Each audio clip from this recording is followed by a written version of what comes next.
OLA amigos, welcome back to another new mini vlog. আজকে হচ্ছে 2025 সালের প্রথম দিন, বছরের প্রথম দিন। একটু ভালো করে কাটানোর প্রচেষ্টা, আর কিচ্ছু না।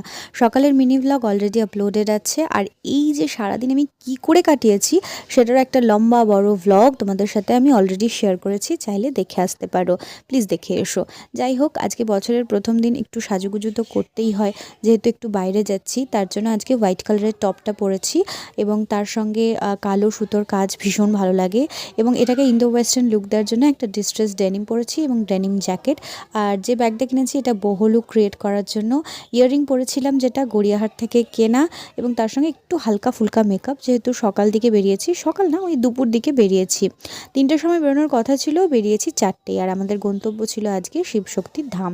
এটা হচ্ছে জাস্ট অন্ডাল এয়ারপোর্টের থেকে একটু এগিয়ে গিয়ে গোপালমাঠ এরিয়াতে। শিবশক্তির ধাম নিয়ে অলরেডি একটা ইন ডিটেল ভিডিও আমার চ্যানেলে আছে, সেটাও দেখে আসতে পারো। তো আমরা সেদিনকে গেছিলাম, সন্ধ্যা আরতি দেখে আসলাম এবং ভীষণ শান্তি হিসেবে দিন কেটেছে। বছরের প্রথম দিন একদম বাড়তি তামঝাম না করে শান্ত স্নিগ্ধভাবে কিভাবে দিন কাটানো যায়, এটাই আমাদের মূল লক্ষ্য ছিল। ওখান থেকে সোজা চলে গেছিলাম ভিরিঙ্গি কালীবাড়ির উদ্দেশ্যে। আমাদের কোথাও গিয়ে যেন মনে হয় যে কারোর কাছে একটা সমর্পণ ভীষণ জরুরি, আর সেটা বছরের প্রথম দিনেই যদি হয়ে থাকে তাহলে ক্ষতি কী। যদিও আমার কাছে বছরের প্রথম দিন বা 31st এগুলোর আলাদা করে কোনো প্ল্যানিং থাকে না অ্যাজ সাচ, কিন্তু আজকে মনে হলো যে একটু ঘুরে আসা যেতেই পারে।